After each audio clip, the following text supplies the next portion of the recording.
Stella Story. Si Simon Moretti ay kilalang walang puso, isang malupit na mafia boss na walang sinasanto. Lumaki sa isang magulong pamilya, natutunan niyang ang mundo ay isang digmaan kung saan ang malakas lamang ang nagwawagi. Ngunit sa likod ng madilim niyang pagkatao, may isang kahinaan na 7 taon niyang itinago. Si Stella, ang kanyang ampon na kapatid. Para kay Stella, ang mansyon ng mga Moretti isang paraiso at si Simon, ang marahas na hardinero na nagpapakait sa kanya ng kalayaan. Sa kanyang pagtapak sa edad na 18, isang planong kanyang binuo. Ang tumakas at lumipad palayo sa posesibong yakap ng kinakapatid. Ngunit nagkamali siya. Dahil bago pa man siya makahakbang palabas, sinira ni Simon ang nag-iisang batas na natitira sa pagitan nila, ang kininsya. Sa mundong walang takasan, kaya bang tustusan ng pag-ibig ang sugat ng sapilitang pag-angkin? O habang buhay na lamang magiging bihag si Stella sa piling ni Simon? Stella's POV.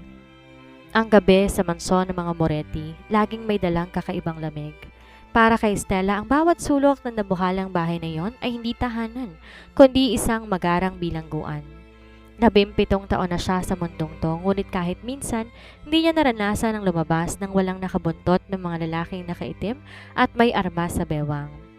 Nakatayo siya ngayon sa harap ng bintana ng kanyang silid, nakatanaw sa malawak na hardin na napapaligiran ng matataas na pader. Bukas ng gabi ang kanyang ika-18 kaarawan, ang araw na matagal na niyang hinihintay. Ang araw kung kailan legal na siyang may sariling desisyon o kahit man lang yun ang akala niya. Hindi ka pa natutulog. Mabilis siyang napalingon. Pamilyar na pamilyar sa kanya ang baritono at malamig na boses na yon. Ang boses na nagpapatindig ng balahibo niya sa takot at sa iba pang emosyon na hindi niya maipaliwanag. Si Simon, nakatayo ito habang nakasandal ang balikat sa hamba. Ang 3 botones ng itim nitong polo ay nakabukas. Nagpapakita ng patipunong dibdib at ng bahagi ng tattoo ng pamilya Moretti. Isang bungo na may nakapulupot na ahas. Simon, mahinang sambit niya, pilit na tinatago ang panginginig ng kanyang boses. Gabi na, bakit narito ka pa? Humakbang si Simon papalapit sa kanya. Ito ang bahay ko, Stella. Pumupunta ako kung saan ko gusto. Seryosong sagot ng binata. Tinaas nito ang kamay at banayad na hinawakan ng isang hibla ng buhok niya at nilagay yon sa likod ng kanyang tenga. Ang lamig ng mga daliri nito ay sumasalungat sa init ng balat ni Stella. Lumayo siya ng bahagya. Isang bagay na kinaguhit ng galit sa mga mata ni Simon. Bukas, 18 na ako. Matapang na saad niya rito. Gusto ko sanang pag-usapan natin ang tungkol sa pag-alis ko. Gusto kong mag-aral sa universidad sa labas ng bansa. Sabi ni Papa bago siya pumanaw. Wala na si Papa, Estella. Putol nito sa sasabihin niya. At ako ang batas sa pamilyang ito. Ako ang nagpapakain sa iyo. Ako ang nagbibigay ng lahat ng luho mo. Kaya wag mong babanggitin sa akin ang tungkol sa pag-alis. Pero hindi mo ako pag-aari, Simon. Kapatid mo ko, hiyaw niya rito.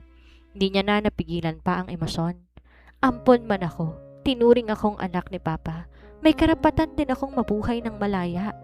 Sa isang mabilis na galaw na hindi nakita ni Stella, hinawakan ni Simon ang magkabila niyang balikat at sinandal siya ng mariin sa pader. Mas lalong lumapit ang binata at halos magkasalubong na ang kanilang mga hininga. Huwag mo akong didiktahan kung ano ang karapatan mo, bulong nito. At hindi kita naging kapatid, Stella. Alisin mo yan sa utak mo. Kahit kailan, hindi kita tinuring na kapatid. Nasisiraan ka na ng bait, Simon. Doha ang sabi niya rito. Pakawalan mo ko. Kahit kailan, Estella. Kahit kailan. Anito, bago siya muling binitawan. Tinalikuran siya nito at naglakad na patungo sa pinto.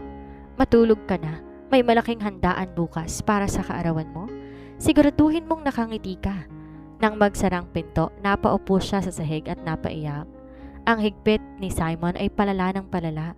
Kung hindi siya kikilos ngayon habang buhay na siyang mabubulok sa mansyong ito, hindi niya alam kung paano, ngunit bukas, sa mismong gabi ng kanyang kaarawan, kailangan niyang tumakas. Kailangan niyang lumayo kay Simon Moretti. Ang buong mansyon ay abala para sa debut ni Estella, ang malawak na hardin na puno ng mamahaling palamuti, mga kilalang tao at mga kaalyado ng pamilya Moretti. Para sa mga bisita, si Simon ay isang mabait na kuya na handang ibigay lahat para sa kanyang nakababatang kapatid. Ngunit para kay Estela, ang bawat ngiti ng binata ay isang babala. Nakatayo siya ngayon sa gitna ng bulwagan. Suot ay isang napakagandang pulang gown na si Simon mismo ang pumili. "Napakaganda mo ngayon, aking reyna," bulong ni Simon habang papalapit sa kanya at may hawak na baso ng champagne. "Salamat," tipid niyang sagot at pilit pinapanatili ang distansya. "Mamaya, pagkatapos ng handaan, may regalo ko sa'yo. Isang bagay na panghabang buhay mong dadalhin." Makahulugang sabi ng binata bago hinagka ng likod ng kanyang kamay. Ang hagka na iyon nagpadala ng kilabot sa buong katawan niya. Di alam ni Simon ilang linggo nang naghahanda si Estela. Sa tulong ng isang matandang katulong na si Aling Lydia na naawa sa kanyang kalagayan, nakakuha siya ng kaunting pera at isang peking pasaporte. Ang plano, simple. Sa kalagitnaan ng gabi, kapag lasing na ang mga tauhan at abala si Simon sa mga transaksyon nito, dadaan siya sa lumang pinto sa kusina, patungo sa kagubatan sa likod ng mansyon. May naghihintay na sasakyan sa labas ng boundary. Sumapit ang 12:00 ng gabi, ang mga bisita unti-unti nang umalis at ang mansyon bumalik sa katahimikan. Si Simon pumasok sa kanyang opisina kasama ng ilang mga tauhan para sa isang mahalagang pagpupulong. Ito na ang pagkakataon niya.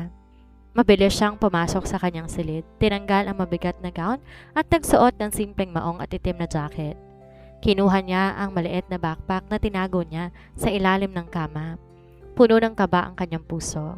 "Eto na, makakalaya na ako," bulong niya sa sarili. Tahimik siyang bumaba ng hagdan. Iniiwasan ang bawat hakbang na maaaring lumika ng ingay. Ligtas niyang narating ang kusina. Nakita niya si Aling Lydia na nag-aabang sa kanya. "Mag-iingat ka, anak," bulong ng matanda habang binubuksan ang malaking pinto. "Huwag kang lalayo. Huwag kang lilingon. Tumakbo ka lang." "Salamat po, Aling Lydia. Hindi ko po kayo makakalimutan," sagot niya, sabay yakap sa matanda. Humakbang siya papalabas sa madilim na kagubatan. Ang lamig ng hangin ay sumasampal sa kanyang mukha. Ngunit, sa unang pagkakataon naramdaman niya ang lasa ng kalayaan. Tumakbo siya ng walang lingon-likod. Tinatahak ang masukal na daan patungo sa kanyang bagong buhay. Malapit na. Nakikita niya na ang bakod sa dulo. Ngunit bago pa man niya mahawakan ang bakal na bakod, isang nakasisilaw na liwanag ang tumama sa kanyang mukha. Isang malakas na ilaw mula sa helicopter ang sumalubong sa kanya, kasunod ng tunog ng ilang sasakyan na biglang pumaligid sa buong lugar. Napatigil siya habang nanginginig ang buong katawan. Mula sa dilim, isang pamilyar na figura ang naglakad patungo sa kanya. Ang hawak nitong sigarilyo nagbibigay ng kaunting liwanag sa kanyang mukha na puno ng madilim na galit. Si Simon. "Akala mo ba talaga makakatakas ka sa akin, Stella? Sinasabi ko sa'yo walang nakakaalis sa kamay ng isang Moretti, lalo na ang pag-aari ko." Binalot siya ng matinding takot habang papalapit ang binata. Sinubukan niyang umatras, ngunit dalawang malalaking tauhan nito ang humarang sa kanyang likuran. Wala na siyang lusot. "Bitawan niyo ako, Simon. Pakiusap," sigaw niya habang buong lupit siyang binuhat ng binata. Pinasok siya sa loob ng kotse at mabilis silang bumalik sa mansyon. Sa buong biyahe, walang sinasabi si Simon pero ang aura nito nakakatunaw. Nang makarating sila, hindi siya dinala sa kanyang sariling silid. Dinala niya si Simon sa master's bedroom, ang silid ng hari ng mga Moretti. Inihagis niya ito sa dambuhalang kama. Agad siyang tumayo at akmang tumakbo patungo sa pinto, ngunit mabilis tong nilock ng binata at ibinulsa ang susi. Tinanggal ni Simon ang kanyang Amerikana at itinapon to sa sahig. "Sinubukan kong maging mabait sa'yo, Estella. 7 taon akong nagtiis. Pinanood kitang lumaki. Hinintay kong mag-18 ka dahil nirerespeto kong batas ng mundong to kahit akong batas. Galit na saan nito? Ngunit ang subukan mong iwan ako, ang tumakbo kasama ng ibang tao, yan ang hindi ko mapapalampas. Simon, parang awa mo na, magkapatid tayo," aniya rito habang paurong hanggang sa sumadsad ang kanyang likod sa headboard ng kama. "Sabi ko sa'yo, wag mo kong matawag-tawag na kapatid," singhal nito habang sumasampa sa kama at dahan-dahang pinaipit ang espasyo sa pagitan nila hanggang sa makorner ang dalaga. Hinawakan niya ang panga ni Estela at pinilit tong tumingin sa kanyang mga mata. "Ngayong gabi, Itatatak ko sa utak mo kung sino talaga ako sa buhay mo. Wag, Simon, wag! Ngunit bingi ang binata sa mga pagsusumamo ng dalaga. Ang kanyang progresibong pag-ibig na matagal nang nakakulong sa madilim na sulok ng kanyang puso ay tuluyan ng umapaw. Mabilis niya tong hinagkan sa labi. Nilabanan siya ni Stella, ngunit ang lakas ng isang mafia boss ay di mapapantayan ng isang 18 taong gulang na babae. Sa gabing yon, sa gitna ng mga luha, galit at nag-aalab na pagnanasa na pilit tinago sa loob ng maraming taon, ni Simon, kinuha ang pinakaingatan ni Stella. Isang desisyon na alam niyang sisira sa tiwala ng dalaga, ngunit isang desisyon na kailanman ay hindi niya pagsisisihan. Dahil sa pagtatapos ng gabing iyon, opisyal nang naging kanya si Stella, sa dugo at sa kasaysayan. Nang mag-umaga, nagising si Stella na may mabigat na bisig na nakapulupot sa kanyang bewang. Masakit ang kanyang buong katawan at mas masakit ang kanyang puso. Tiningnan niya ang matutulog na mukha ng kinakapatid. Ito na ang kanyang buhay. Ang kanyang magandang hawla ay naging isang permanenteng impyerno. Ang mga sumunod na linggo, matapos ang gabi ng kanyang 18 kaarawan, ay naging isang mahabang bangungot para kay Stella. Ang silid ng binata na dati tinitingnan niya ng may pag-aalangan ay naging bago niyang bilangguan. Di na siya pinayagan na bumalik sa sarili niyang kwarto. Lahat ng kanyang mga kagamitan, mula sa mga damit hanggang sa maliliit na personal na bagay, ay inilipat na sa master's bedroom. Araw-araw gigising siya na wala na si Simon sa kanyang tabi. Ngunit ang amoy ng mamahaling tabako at pabango nito sa unan ay sapat na para ipaalala sa kanya ang mapait na katotohanan. Nawala na ang kanyang kalayaan, na angkin na siya ng lalaking kinatatakutan ng buong lungsod. Isang hapon, nakaupo siya sa mahabang sofa sa loob ng silid habang nakatulala. Maya-maya pumasok si Aling Lydia na may dalang tray ng pagkain. Ang matanda, bakas ang takot at labis na pagkaawa sa kanyang mga mata. Matapos ang tangkang pagtakas ni Stella himala, hindi to sinakta ni Simon, ngunit binigyan to ng huling babala na isang pagkakamali pa ay itatapo na ito sa labas ng mansyon ng walang buhay. Anak, kumain ka muna. Mahinang pakiusap ng matanda habang nilalapag ang tray sa maliit na lamesa sa harapan niya. Ilang araw ka nang walang halos kinakain. Nangangayayat ka na. Magagalit si Senyor Simon kapag nalaman niyang nagpapagutom ka.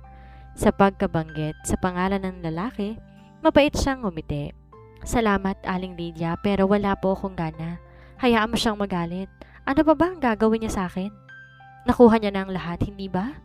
Huwag mong sasabihin yan, Iha. Magpakatatag ka. Ang buhay ay parang gulong. Di natapos ni Aling Lydia ang kanyang sasabihin nang biglang pumasok si Simon. Seryosong mukha nito, may hawak na ilang papeles. Agad na yumuko si Aling Lydia at tahimik na lumabas ng silid. Iniwan ang dalawa sa nakatutulig na katahimikan. Nilapitan siya ng binata, tiningnan ang pagkain na hindi man lamang nagalaw. Kumunot ang noo nito. Bakit di mo ginalaw ang pagkain mo? Di siya sumagot. Nanatiling nakatingin sa labas ng bintana, tila ba walang taong nakatayo sa kanyang harapan. Ang gantong pagtrato mas lalong nagpapataas ng galit ni Simon.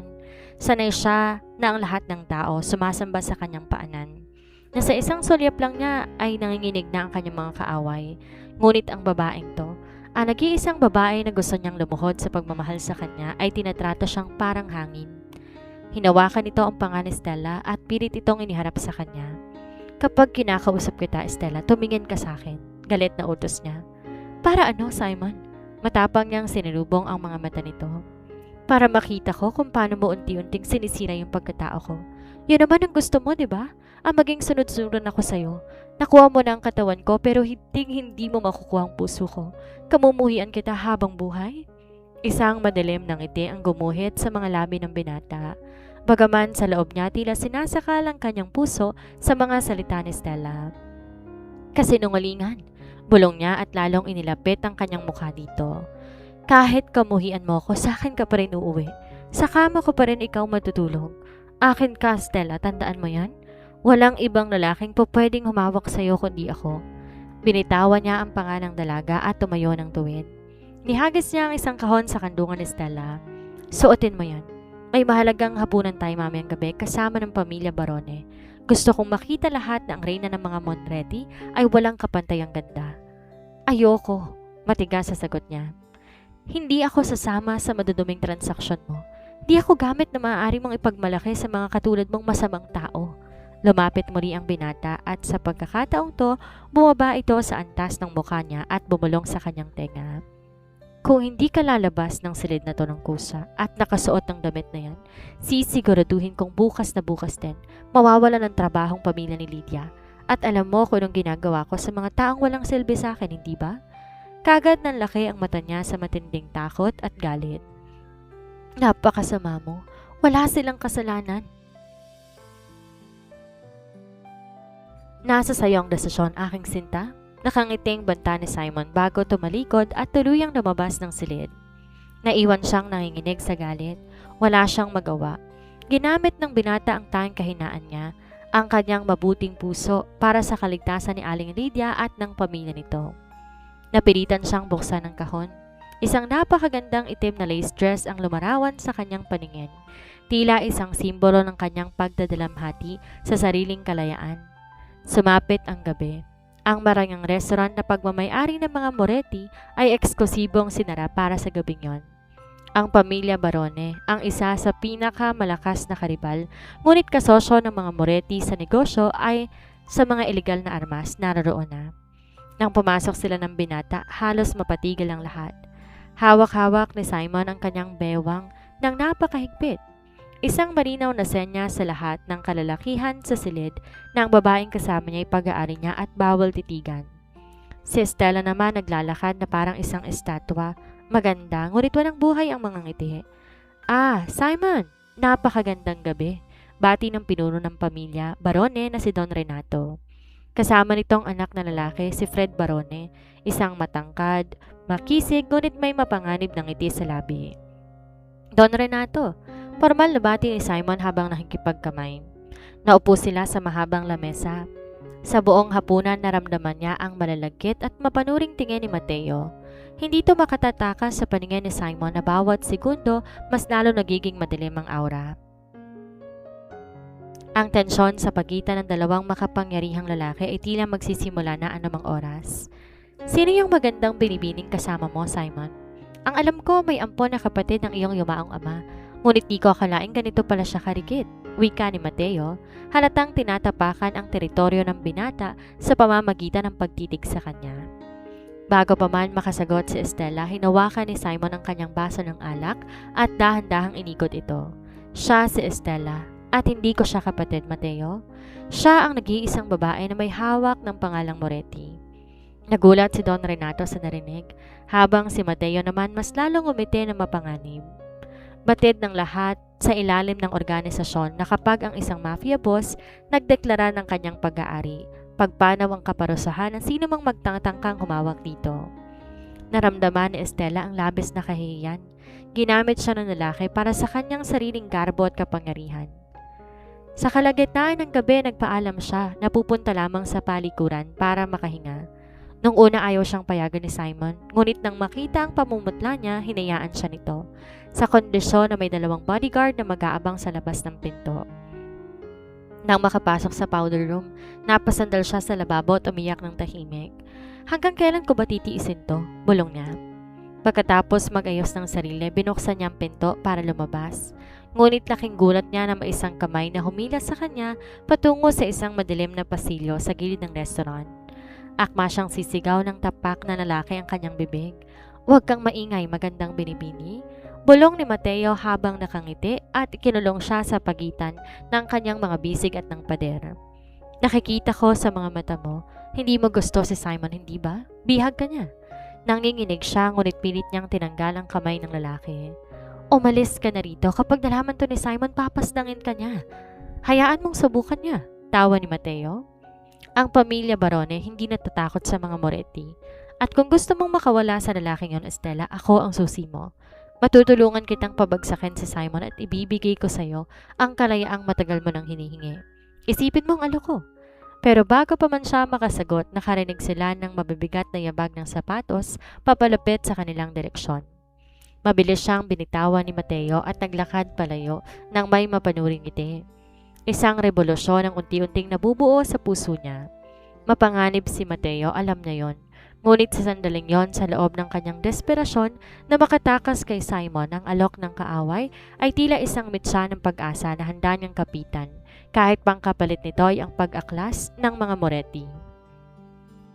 Mula ng gabing yon sa restaurant, di na napanatag ang isip ni Stella. Bawat gabing kasama niya si Simon ay nagiging mas matindi ang bigat. Ang posesibong pagmamahal ng lalaki parang apoy na unti-unting tumutupok sa kanyang natitirang lakas. Ngunit sa tuwing natutulala siya, naaalala niya ang mga salita ni Mateo. Kalayaan. Isang salitang kay sarap pakinggan ngunit napaka-delikadong makamit. Isang araw, habang nasa opisina si Simon para sa isang biglaang pulong sa ibang bansa na tatagal ng 3 araw, na iwan siya sa mansyon ng may mas mahigpit na bantay. Ngunit hindi alam ng mga tauhan ng binata na may mga mata at kamay na rin ang mga barone sa loob ng estate. Habang naglalakad siya sa malawak na hardin, isang maliit na papel ang palihim na isiniksik sa kanyang palad ng isa sa mga bagong hardinero. Agad siyang kinabahan. Nang makabalik siya sa silid, mabilis niya itong binuksan. Mamayang gabi, 1:00 ng madaling araw, magkakaroon ng sunog sa bodega ng silangan. Doon mawawala ang atensyon ng mga bantay. Pumunta ka sa lumang greenhouse sa silid. Doon kita hintayin. Oras na para maging malaya, Estela. Mateo, ito na ang pagkakataon niya. Kung hindi niya ito susubukan, baka habang buhay na siyang maging alipin ng pagnanasa at pagiging marahas ni Simon. Ngunit may bahagi sa kanyang puso na tila sumasakit sa tuwing maiisip na pinagtaksilan niya ang kinakapatid. Pilit niyang winaksi ang kakaibang pakiramdam na iyon. Sinaktan niya ako. Kinuha niya ang dangal ko. Wala akong dahilan para maawa sa kanya. Paulit-ulit na sumbat niya sa sarili. Mabilis na lumipas sa mga oras. Sumapit ang 1:00 ng madaling araw. Gaya na nakasaad sa sulat, isang malakas na tunog ang gimanig sa buong mansyon. Mula sa kanyang bintana, nakita niya ang malaking apoy na nagmumula sa direksyon ng silangang bodega. Ang mga bodyguard na nakatalaga sa kanyang pinto, mabilis na nag-usap sa radyo at ang ilan ay tumakbo pababa para tumulong sa pag-apula ng apoy at pag-secure sa perimeter. Sapat na ang ilang minutong kalituhan. Mabilis siyang lumabas sa silid, suot ng isang simpleng itim na hoodie. Ginamit niya ang pamilyar na daanang madidilim na natutunan niya sa loob na 17 taon. Ligtas niyang narating ang lumang greenhouse. Puro ng agyo at sirasirang salamin ang lugar, ngunit sa dulo nito nakatayo ang isang figura. Dumating ka, nakangiting sa lubong ni Mateo. Lumapit to at tinawakan ang kamay ni Estela. Ngunit agad ding binawi ng dalaga ang kanyang kamay. Nandito ko dahil gusto kong makalaya kay Simon. Diretsahang pahayag niya. Anong kailangan kong gawin at anong kasunduan to? Ngumiti na mapanganib si Mateo. Kinuha nito mula sa bulsa ang isang maliit na USB drive. Simple lang, Stella. Alam kong alam mo kung nasa ng lihim na vault ni Simon sa kanyang opisina. Naroon ang mga listahan ng mga kliyente, transaksyon sa bangko at ang buong blueprint ng operasyon ng mga Moretti. Kapag nakuha ko yan, mapapabagsak ko siya. Oras magulong kanyang mundo, ilalabas kita ng bansa, ligtas at may bagong pagkakakilanlan. Napatitig siya sa USB. Ibig sabihin nito ay ang tuluyang pagbuksa kay Simon. Ang pamilya Moretti ang nag-aruga sa kanya. Kahit si Simon na naging mitsa ng kanyang paghihirap, ngunit ang isiping malalagay sa panganib ang buhay ng binata, nagdulot ng isang di may paliwanag na takot sa kanyang puso. Papaslangin niyo ba siya? Kabado niyang tanong. Yan ay depende sa kanya, sagot ni Mateo na tila ba binabasang emosyon sa mukha niya. Bakit, Stella? May pakialam ka ba sa lalaking umangkin sa'yo ng sapilitan? Ang lalaking sumira sa kalayaan mo. Ang mga salitang iyon ay para bang sampal na gumising sa kanya. Tama si Mateo. Si Simon ang sumira sa kanyang buhay. Bakit niya ito aalalahanin? Hindi. Mariin niyang sagot habang marahas na kinuha ang USB drive mula sa kamay ni Mateo. Gagawin ko.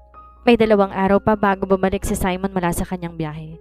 Ibibigay ko sa iyo ang impormasyon. Magaling. Hihintayin ko ang tawag mo. Anas ni Mateo bago mabilis na naglaho sa dilim. Kinabukasan, ang mansyon ay mas lalo naging alerto dahil sa naganap na sunog. Ngunit para kay Stella, ang bawat segundo ay isang karera laban sa oras. Kailangan niyang pasukin ang opisina ni Simon, isang lugar na mahigpit pinagbabawal sa kahit na sino. Ginamit niyang posisyon bilang nag-iisang babaeng may karapatan sa mansyon. Nagpanggap siyang may hahanaping lumang libro ng yumaong ama sa loob ng opisina. Dahil sa takot ng mga tauhan na magalit si Simon kapag naging marahas sila kay Stella, hinayaan nila tong pumasok, ngunit may dalawang bantay na nanatili sa labas. Pagkapasok niya, mabilis niyang naramdaman ang bigat ng presensya ng binata sa silid. Nilapitan niya ang dambuhalang painting ng pamilya Moretti na nakasabit sa pader sa likod ng desk. Alam niya, mula sa mga naririnig niyang kwento noon kay Papa, na sa likod nito matatagpuan ang digital vault. Dahan-dahan niyang iniurong ang painting. Lumitaw ang isang modernong steel vault na may biometric at password lock. Puro ng pawis ang noon niya. Ang password? Sinubukan niyang kaarawan ng ama pero hindi tumugma. Ang petsa ng pagtatatag ng pamilya mali pa rin. 2 subok na lang mag-a-alarm ng buong system. Napapikit siyang bigla. Isipin mo, Stella, anong pinakamahalaga kay Simon? Sa revolusyon ng kanyang alaala, naalala niyang gabi kung kailan lasing na lasing si Simon at pumasok sa kanyang silid. Hinawakan ang kamay niya habang umiiyak. Ang sabi nito, ang araw na pumasok ka sa buhay ko, ang isang araw na may naging silbi ka sa akin.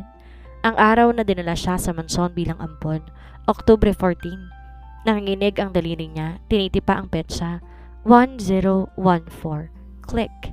Maya-maya, bumukas ang vault. Halos mapasinghap siya sa gulat.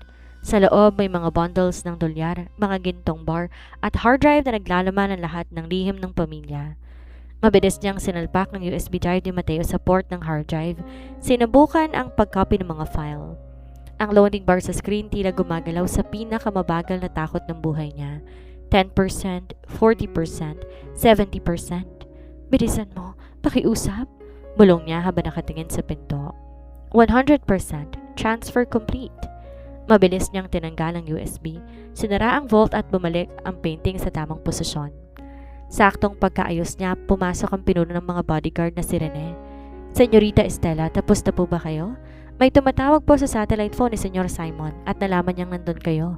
Pilit siyang nagpakatatag.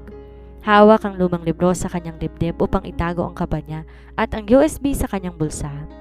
Oo, nahanap ko ng kailangan ko. Salamat.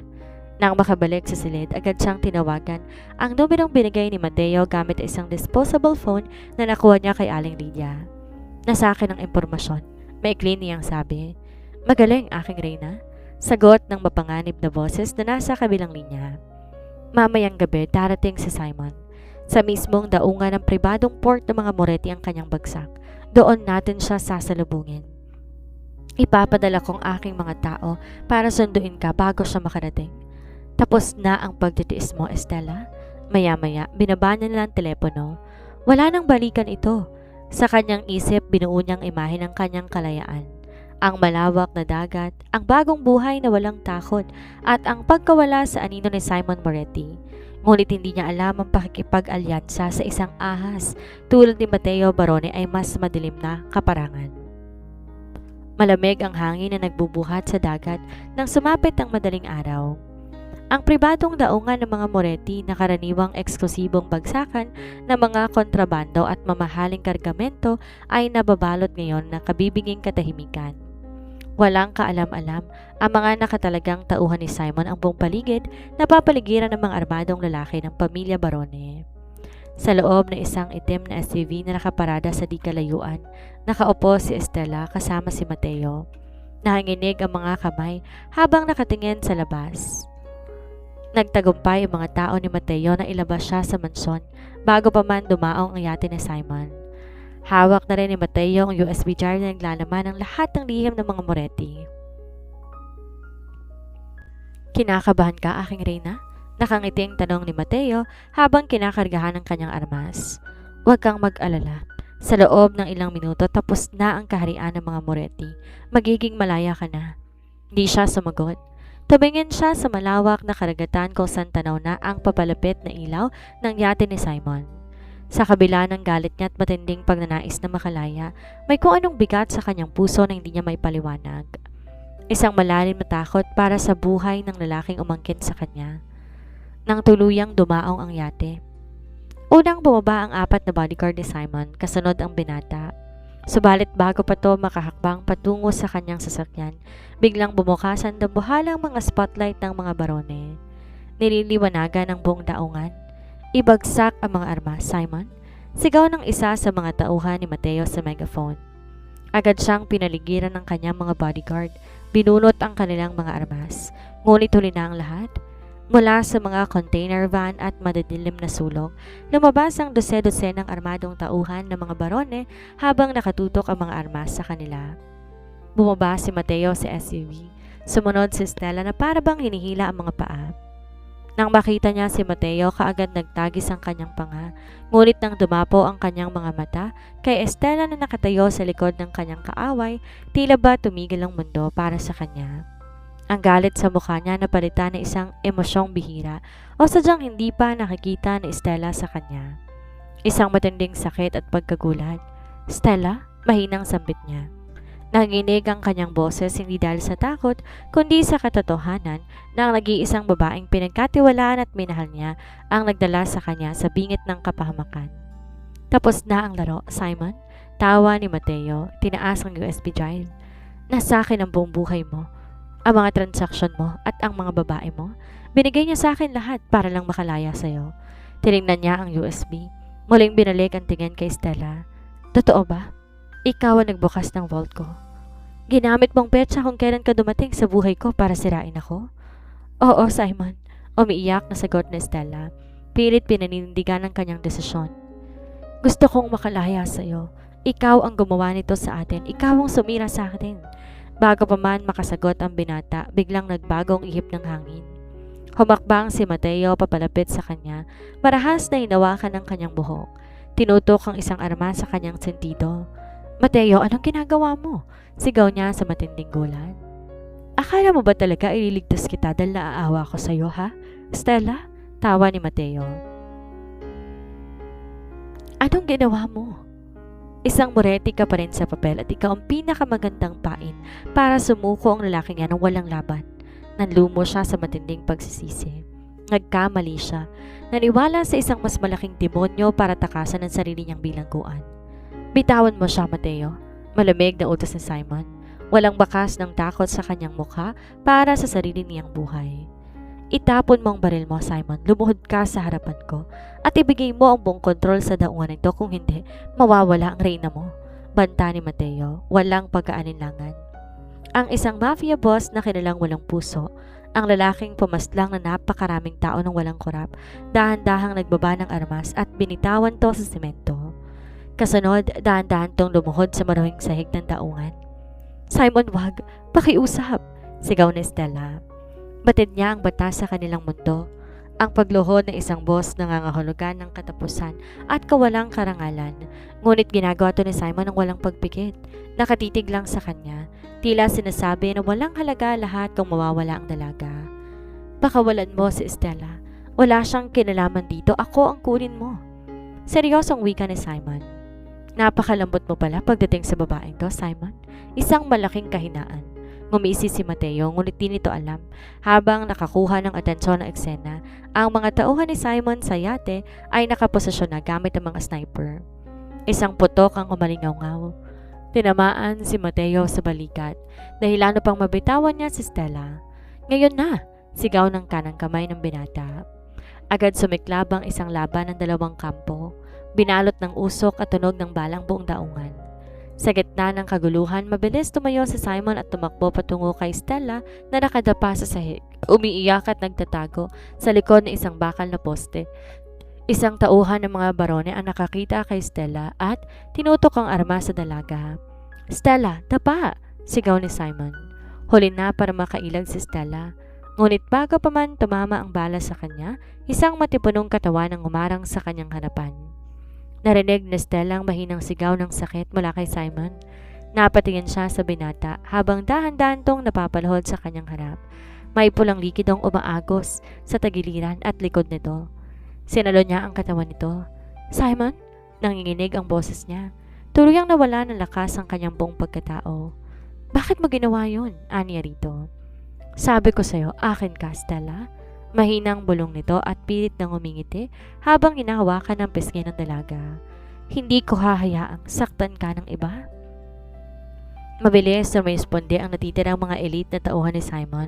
Dahil sa matinding gante ng mga Moretti, napilitang umurong ang mga barone bitbit ang sugatang si Mateo. Ligtas na at nabawi ng mga tauhan ng binatang USB drive, ngunit ang malaking pinsala ay nasa kanilang harapan. Boss, Senyor Simon! Sigaw ng kanang kamay habang patakbong lumalapit at may dalang emergency medical kit. Dalhin niyo siya sa ospital, pakiusap. Iligtas niyo siya? Hysterical na hiyaw na Estela. Yakap-yakap ang dugong katawan ng binata sa kanyang kandungan. Ang lahat ng galit, lahat ng puot na naramdaman niya sa nakalipas na mga linggo biglang naglaho. Napalitan ng isang matinding takot na baka tuluyan tong mawala sa kanya. Sinakay si Simon sa ambulansya ng pamilya at sa pilitan siyang sumama. Sa buong biyahe patungo sa kanilang pribadong pasilidad, hawak-hawak niya ang malamig na kamay ni Simon. Ang lalaking akala niya'y walang puso. Ang lalaking nagbilanggo sa kanya ay ang lalaki pala na handang pumanaw para lang mabuhay siya. Huwag kang mawawala, Simon. Pakiusap, patawarin mo ko. Bulong niya sa gitna ng kanyang mga higbi. Nang makarating sa pasilidad, mabilis dinala ang binata sa operating room. Naiwan siya sa labas. Nakaupo sa sayeg habang nakatitig sa kanyang mga kamay na puno ng dugo ng binata. Maya-maya dumating ang kanyang kanang kamay na si Rene, hawak ang USB drive. Tiningnan siya nito na may halong lungkot at galit. Alam mo ba, Senyorita Estela, bago umalis si Senyor Simon para sa kanyang biyahe, alam na niya na may kahina-hinalang galaw ang mga barone, panimula ng lalaki. At alam din niyang ginalaw mo ang kanyang vault. Napaangat ang tingin niya rito. Ano? May kamera sa loob ng opisina na direktang nakakonekta sa telepono niya. Nakita niya ang pagkopya mo sa mga file. Patuloy nito. Pero alam mo ba kung anong utos niya sa amin? Sinabi ni Senyor na hayaan ka lang namin. Huwag ka naming sasaktan o pipigilan.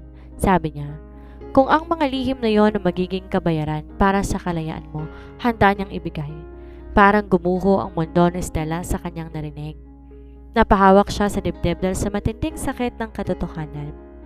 Di binawi ni Senyor ang mga file sa iyo dahil mas mahalaga ka sa kanya kaysa kapangyarihan. Ang di niya inaasahan ay ang pagtataksil ni Mateo na gagamitin ka bilang pain. Pagtatapos ng tauhan bago tumalikod upang asikasuhin ang seguridad ng ospital. Naiwan siya mag-isa sa malamig na pasilyo. Ang tiwalang sinira niya ay tiwalang buong puso palang binigay sa kanya ni Simon. Sa sandaling yon napagtanto niya ng isang katotohanan na matagal niyang tanggi sa sarili. Ang kanyang galit kay Simon ay hindi dahil sa puot, kundi dahil natatakot siyang aminin na sa kabila ng lahat ng kalupitan nito ang puso niya unti-unti nang nahuhulog sa posesibong mafia boss. Dumating ang doktor pagkalipas ng 5 oras na operasyon. Seryosong mukha nito. Ligtas ang kanyang buhay ngunit kritikal ang kanyang lagay. Comatose at hindi natin alam kung kailan magigising. Lumapit siya sa glass window ng ICU. Nakita niya si Simon nakahiga at napapaligiran ng mga makina at tubo. Ang makapangyarihang leon ay tila isang maamong pusa ngayon. Dito natapos ang pagtitiis at ang revolusyon niya, di sa kanyang paglaya, kundi sa pagpapasyang manatili sa piling ng lalaking nagbigay ng sariling buhay para sa kanya. Isang linggo nang nakalipas mula na maganap ang engkwentro sa daungan, ngunit ang mansyon ng mga Moretti ay nananatiling nababalot ng matinding kalungkutan. Si Simon nilipat na sa isang pribadong ICU room sa loob ng mansyon kung saan binabantayan ng pinakamagagaling na doktor at mga armadong tauhan. Nananatiling comatose, walang malay at umaasa lang sa makina. Sa buong isang linggong yon, hindi umalis si Stella sa tabi ng lalaki. Siya mismo nagpupuna sa katawan nito, humahawak sa malamig nitong kamay. Ang pusong dati nag-aasam ng kalayaan, tila nakakulong ngayon sa isang mas malalim na emosyon. Ang matinding pag-aalala at pagmamahal na huli niya ng kanyang matanto. Isang gabi habang natutulog ang binata, nagpa siya si Stellang pumunta sa opisina nito. Gusto niyang ayusin ang mga kalat na naiwan ng gabi ng pagpasok niya rito. Habang inaayos ang mga libro sa malaking estante, napansin niya ang isang kahoy na kahon na nakatago sa pinakailalim na bahagi ng desk ni Simon. Isang kahon na hindi kasama sa vault kundi isang personal na taguan ng kanyang yumaong ama, si Don Eduardo Moretti.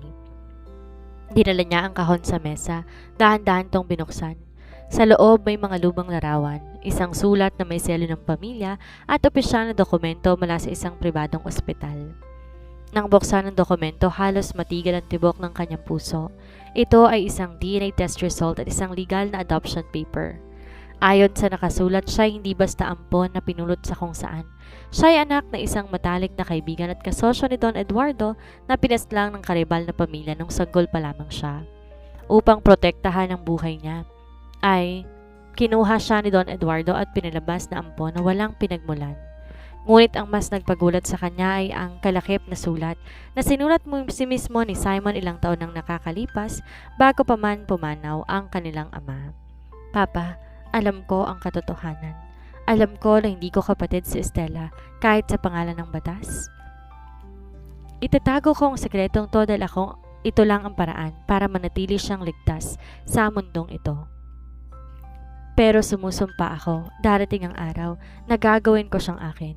Hindi na bilang isang Moretti na may dugong kriminal, kundi bilang isang babae na mamahalin ko habang buhay. Gagawin ko ang lahat, maging masama man ako sa kanyang paningin. Huwag lang siyang makakuha ng kaaway natin. Nalaglag ang mga papel mula sa kamay niya habang ang mga luha ay muling pumatak sa kanyang pisngi. Kaya pala ganoon kahigpit si Simon sa kanya. Kaya pala hindi siya nito pinapayagan na lumabas ng mansyon o kaya makipag-usap sa ibang tao. Hindi dahil sa nais itong maging malupit, kung hindi dahil alam ng binata na ang sandaling lumabas siya sa proteksyon ng mga Moretti, ang mga kaaway ng kanyang tunay na magulang at mga karibal ng pamilya Barone, agad siyang papaslangin. Ang pagiging possessive ni Simon ay nag-iisang kalasag sa pagpapanatili sa kanya. Taglay ang bigat ng katotohanan. Bumalik siya sa silid ng binata. Nilapitan niya ito at lumuhod sa gilid ng kama. Hinawakan niya ang palad nito at ipinatong sa kanyang pisngi. Simon, patawarin mo ko? Bulong niya rito. Nalaman ko na ang lahat. Nalaman ko na kung bakit mo ako ikinunong, kung bakit mo ako pinoprotektahan. Napakasama ko. Naniwala ako sa mga kalaban ko dahil akala ko ikaw masama. Pakiusap, Simon, gumising ka na. Huwag mo akong iwan mag-isa rito. Kung gusto mo ko ang habang buhay, papayag ako. Maging bihag mo lang ako basta't huwag mo akong iiwan. Sa unang pagkakataon, sa loob ng maraming araw, naramdaman niya ang bahagyang paggalaw ng mga daliri ni Simon. Nagangat ng kanyang tingin. Nakita niya dahan-dahang gumagalaw ang mga pilikmata nito hanggang sa unti-unti na itong idinilat ang kanyang mga mata. Simon, tawag niya rito. Tumingin ang binata sa paligid. Blanko ang paningin sa simula, ngunit nang dumapo ang tingin niya sa umiiyak na dalaga, dahan-dahang nagbago ang kanyang ekspresyon. Sinubukan niyang magsalita, ngunit tuyo ang kanyang lalamunan dahil sa mga tubong tinanggal ng mga doktor. Stella, mahina at paos na sambit ng lalaki. Huwag ka munang magsalita, tatawagin ko ang doktor. Akma sanang tatayo si Stella, ngunit marahas niyang hinawakan ang braso ng dalaga. Bakit? Narito ka pa. Diba gusto mo kong iwan? Mas lalong naiyak si Stella. Umiling siya ng paulit-ulit. Hindi na, Simon. Hindi na ako aalis. Nalaman ko ng lahat. Binasa kong sulat mo kay Papa. Alam ko hindi tayo magkapatid at alam ko ginawa mo lang yon para iligtas ako. Natigilan siya at sandaling pumikit. Tila tinatanggap ang katotohanan na alam na ng dalaga ang kanyang pinakamalalim na lihim. Galit ka ba? Tanong niya nang muling idilat ang mga mata. Dahil pinilit kita? Dahil kinuha ko ang lahat sa'yo? Nung una, oo. Sobrang galit ako sa'yo. Pag-amin ni Stella habang hinahaga ng kamay ng binata. Pero nung harangin mong bala para sa akin, na makita kong handa mong ibigay ang buhay mo para lang mabuhay ako, na-realize ko kung gaano ko kawalang utang na loob. Gusto kong manatili sa'yo. Ngayon, ako na ang may gustong maging sa'yo. Isang mahinang ngiti ang gumuhit sa labi niya. Isang ngiting puno ng kapayapaan nang ilang nakita ni Stella sa kanyang mukha. Hinila niya to ng bahagya papalapit sa kanyang dibdib. At kahit masakit ang kanyang mga sugat, niyakap niyang dalaga ng mahigpit. Kahit kailan hindi kita pakakawalan, Stella.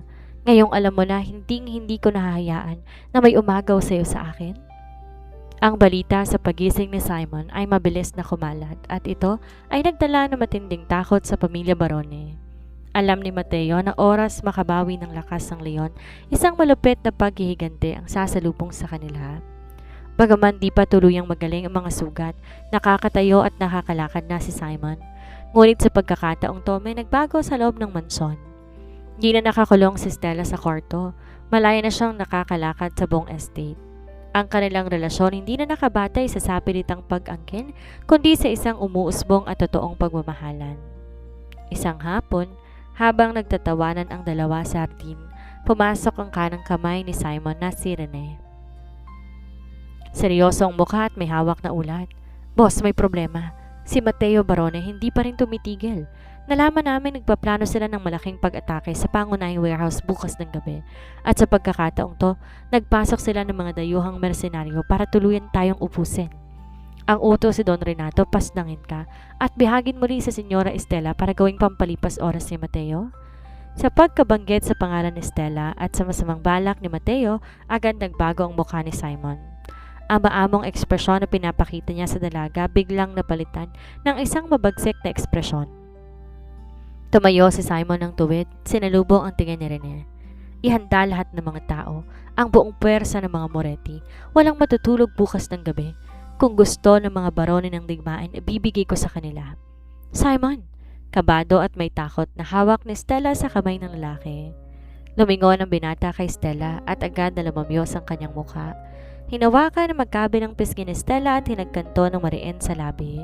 Huwag kang matakot. Ito na ang huling laban. Pagkatapos nito, sisiguraduhin ko wala nang ahas ang magtatangkang humawak pa sa'yo. Tumango si Stella. Alam niya mapanganib ang gabi ng bukas, ngunit alam din niya hanggat buhay si Simon walang sino mang makakasakit sa kanya. Sa kabilang banda, ang gabi ng pag-atake binalot na makapal na ulap at walang natatanaw na bituin sa langit. Sa pangunahing bodega ng mga Moretti, tila walang kahit anong bantay. Isang pain na sadyang handa ni Simon upang maakit ang mga barone sa sarili nilang libingan. Sa loob ng isang control room sa di kalayuan, nakaupo si Stella, nakatitig sa monitor ng CCTV. Kasama ng 5 elite na bodyguard na iniwan ng binata para sa kanyang proteksyon. Hawak ang isang maliit na communicator habang ang puso tila nakikipagkarera sa bilis ng tibok nito. Paparating na sila, boss. Ulat ni Rene sa radyo. Mula sa mga screen nakita ni Stella ang pagdating ng 3 malalaking truck. Bumaba mula ron ang dose-dosenang armadong lalaki na binayaran ng mga barone. Pinamumunuan mismo ni na Don Roberto at mayabang na si Mateo na may benda pa sa balikat. Pasukin ang buong lugar, pasnangin lahat ng Moretti at dalhin sa akin ang babae, sigaw ni Mateo, narinig sa audio feed. Nang makapasok ang hugpo ng mga barone sa gitna ng bodega, isang malamig na boses ang umalingaw-ngaw sa mga loudspeaker ng pasilidad. Napakalakas ng loob ninyo na pasukin ang teritoryo ko, wika ni Simon bago pa man makasagot si Mateo. Pinindot ni Simon ang isang remote trigger. Boom! Isang serye ng mga kontroladong pagsabog ang naganap sa paligid ng bodega, hindi upang sirain ang pasilidad kundi upang ilok lahat ng dambuhalang bakal na pinto. Nakulong ang mga barone sa loob. Kasunod nito mula sa mga itaas na palapag at mga lihim na lagusan lumabas ang buong pwersa ng pamilya Moretti, bitbit ang matataas na kalibre ng armas. Ubusin silang lahat, utos si Simon. Isang marahas na palitan ng bala ang sumiklab. Walang awang inasintan ng mga Moretti ang mga kalaban. Sa gitna ng usok at ng apoy, si Simon ay naglalakad na parang isang sundalo. Bawat putok ng kanyang armas ay may katumbas na buhay ng kaaway. Nakita ni Simon si Don Renato na sinusubukang tumakas patungo sa isang gilid ng pinto. Nang walang pag-aalinlangan, tinamaan niya to sa binti, dahilan upang matumba ang matandang pinuno. Lumapit siya, tinapos ang buhay ng matanda. Papa! Hiyaw ni Mateo sa matinding gulat at galit. Tumingin to sa paligid at nakitang ubos na ang kanyang mga tao. Sa pagkadesperado, hinarap niya si Simon, tinutok ang kanyang armas. Ngunit mas mabilis si Simon.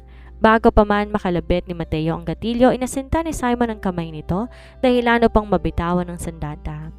Lumapit ang binata at sinipa si Mateo sa mukha hanggang sumapadikit ito sa maruming sahig. Tinapakan pa niya ito sa balikat at tinutok ang duro ng armas sa mga mata nito.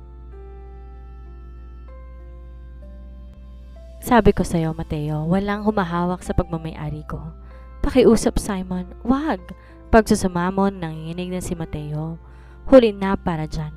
Sa huling tunog ng armas, tuluyang nang wakas ang pamilya Barone at lahat ng banta sa buhay ni Simon at Estela. Ang gulo ay tapos na at ang gabi muling binalot ng katahimikan. Kinabukasan, ang balita ng pagkakapuksa ng mga Barone ay isang malaking babala sa buong bansa. Walang sino mang sindikato ang naglakas loob kalabanin ng pangalan ng mga Moretti. Ngunit sa likod ng tagumpay na to, isang mas malaking desisyon ang binuo ni Simon. Sa loob ng opisina, kaharap niya si Rene at matatandang pinuno ng kanilang konseho. Sa tabi niya nakatayo si Stella, mahigpit na kahawak sa kanyang kamay. Pinatatawag ko kayong lahat dahil may mahalaga akong idedeklara, panimula niya. Mula sa araw na to, tuluyan ko nang isasalin ang buong pamumuno ng pamilya Moretti kay Rene. Lahat ng mga legal na negosyo mananatili sa inyo at ang mga ilegal na operasyon tuluyan ko nang binuwag. Nagulat ang pinuno ng konseho. Pero boss, ikaw ang hari ng pamilyang to, bakit mo iiwan ang kapangyarihan? Tumingin siya kay Stella at sa unang pagkakataon sa harap ng kanyang mga tauhan, ngumiti siya ng may totoong ligaya. Dahil nahanap ko ng aking tunay na kaharian at iyon matatagpuan sa mundong puno ng dugo at krimen. Pinangako ko sa babaeng tong ibibigay ko sa kanya ang kalayaan at tahimik na buhay at gagawin ko yon. Walang nagawa ang konseho kundi tanggapin ang desisyon ng kanilang pinuno. Salamat sa lahat, Senyor Simon. Gabayan kayo ng may kapal sa inyong bagong landas. Pagkalabas ng opisina, hinarap niya si Estela. Hinawakan ng magkabilang kamay ng dalaga at tiningnan to sa mga mata. Handa ka na ba? Iiwan natin ang mansyong to. Iiwan natin lahat ng madadilim na alaala. Oo, Simon, handa na ako. Kahit saan basta't magkasama tayo. Niligpit nila ang kanilang mga simpleng kagamitan. Iniwan ni na Simon at Stella ang malaking mansyon na nagkulong sa kanila sa loob ng maraming taon. Sa kanilang pag-alis, hindi na silang malupit na mafia boss at ang takot na bihag, kundi dalawang pusong nahanap ang kaligtasan at pag-ibig sa gitna ng unos. Isang taon ang mabilis na lumipas. Sa isang malayo at pribadong hasyenda kung saan tayong naririnig ay mga kaluskos ng dahon at huni ng mga ibon, isang dambuhalang rest house na gawa sa bato at mamahaling kahoy ang naging kanlungan ng kanilang pamilya. Dito sila nanirahan ni Stella. Napakalaki ng pinagbago ni Simon. Ang kanyang mga itim na polo napalitan ng mga simpleng puting kasuotan. Ang mukha'y wala ng bakas ng galit o bagsig. Si Stella naman lalong gumanda, ang kanyang mga mata puno ng buhay, liwanag at kapayapaan. Isang hapon, habang naglalakad sa rancho, nakahawak ang kamay ni Stella sa matipunong braso ng binata. Naisip mo bang minsan ang buhay natin noon sa mansyon? Nakangiting tanong niya, nakasandalang mukha sa balikat nito. Komento si Simon sa paglalakad, iniharap si Stella sa kanya. Naisip ko kung gaano ako naging masama sa iyo noon. Pinilit kita, kinulong kita, at hiningi ako ng tawad sa iyo araw-araw habang buhay dahil doon. Maya-maya, hinawakan ni Stella ang pisngi niya. Huwag mo nang isipin yon. Kung di dahil sa higpit mo, baka wala na ako sa mundong to. At kung di dahil sa sapilitang pag-angkin mo sa akin, baka hindi ko natuklasan na ang tunay na kalayang hinahanap ko. Nasa piling mo lang pala. Lalong lumawak ang ngiti niya. Kinuha niya mula sa bulsang isang maliit na kahon. Nang buksan niya to, isang simpleng diamanting singsing ang kuminang sa ilalim ng kulay rosas na liwanag. Estella, hindi ka na aking kapatid at hindi ka na rin bihag? Seryosong saad niya habang dahan-dahang lumuluhod sa harap ng dalaga. Gusto kong maging asawa kita. Gusto ko dalhin mo ang pangalan ko hindi dahil sa takot, kundi dahil sa pag-ibig. Magpapakasal ka ba sa akin? Napatakip ng kamay sa bibig si Stella habang ang mga luha ng kaligayahan muling pumatak. Oo, Simon. Oo, magpapakasal ako sa'yo. Sinuot niya ang singsing sa daliri ni Stella bago tumayo at marintong hinagkan sa labi. Ang pag-ibig na nagsimula sa isang madilim na nakaraan, sa sapilitang pag-angkin at sa pagkabali ng tiwala ay tuluyan ng nawala at napalitan ng kapayapaan. Natutunan niya na ang tunay na pag-aari hindi nakukuha sa dahas, kundi sa pagpaparaya at pagsasakripisyo. At para kay Stella, natutunan niya na ang pinakamalaking revolusyon ay ang pagpapatawad at ang pagtanggap sa pag-ibig ng isang lalaking handang talikuran ng buong mundo para lang sa kanya. Special Chapter. Ang malawak na luntiang damuhan sa Rancho Moretti na babalot ng banay na sikat ng araw at amoy ng sariwang pine trees. Malayo sa maingay at madugong lungsod. Sa malawak na garden sa harap ng mansyon, nakaupo si Stella sa isang tumba-tumba. May hawak na mainit na tasa. Isang matamis na ngiti ang nakaguhit sa kanyang labi habang pinapanood ang kanyang pamilya. Sa paglipas ng mga taon, ang pag-ibig na nagsimula sa isang gintong hawla, tuluyan ang nagbunga ng 3 magagandang regalo. 3 anghel na nagdala ng totoong liwanag sa kanilang mundo. Stefan, huwag mong masyadong mabilis patakbuhin ng kabayo, baka mahulog ang kapatid mo, sigaw niya rito. Ang panganay na si Stefan na ngayon 7 taong gulang na, agad huminto at sumaludo sa ina habang maingat na inaakay ang isang maliit na white pony. Sa 3 magkakapatid, si Stefan na may pinakamalaking pagkakahawig kay Simon. Taglay ang matikas na panga ng ama pero kabaliktaran sa ugali dahil ito ang pinakamakulit. Sa likod naman ng pony, masayang nakasakay ang 5 taong gulang na si Samuel. Kung si Stefan ang revolusyon ng kakulitan, si Samuel naman ang buod ng isang maginoo, masunurin, tahimik, suplado at matalino. At sa di kalayuan nakaupo sa ibabaw ng malambot na carpet na nakalatag sa damuhan ng bunsong si Zafira, ang kanilang 2 taong gulang na prinsesa. Si Zafira ang natatanging babae sa mga anak nila at bawat sulyap ng kanyang mga birugang mata ay sapat na para tunawin ang puso ng sinuman, lalo na ang kanilang ama. Maya-maya, isang matipunong bisig ang biglang pumulupot sa bewang niya mula sa kanyang likuran. Masyado kang nag-iisip, mahal, bulong ni Simon bago hinagka ng balikat niya. Lumingon siya at hinawakan ng pisngi ng kanyang asawa. Pinapanood ko lang ang mga anak natin. Tugon niya sabay sandal sa balikat nito. Minsan di pa rin ako makapaniwala. Ang akala ko noon matatapos ang buhay ko sa loob na isang madilim na silid sa lungsod. Pero tingnan mo tayo ngayon. Pinaliligiran tayo ng kapayapaan kasama ng 3 diamante natin. Aniya rito bago to hagkan sa labi. Maya-maya, naglakad sila sa veranda at lumapit sa kanilang mga anak. Nagsama-sama sila sa gitna ng malawak at berdeng rancho habang ang huling sulyap ng araw sa likod ng bundok nagbibigay liwanag sa kanilang paligid. Tumingin siya kay Simon at sa mga mata ng kanyang asawa. Nakikita niya ang kabuuan ng kanyang buhay. Ang dating hawlan ng lungsod ay tuluyan ng naglaho, napalitan ng isang malawak na kaulapaan.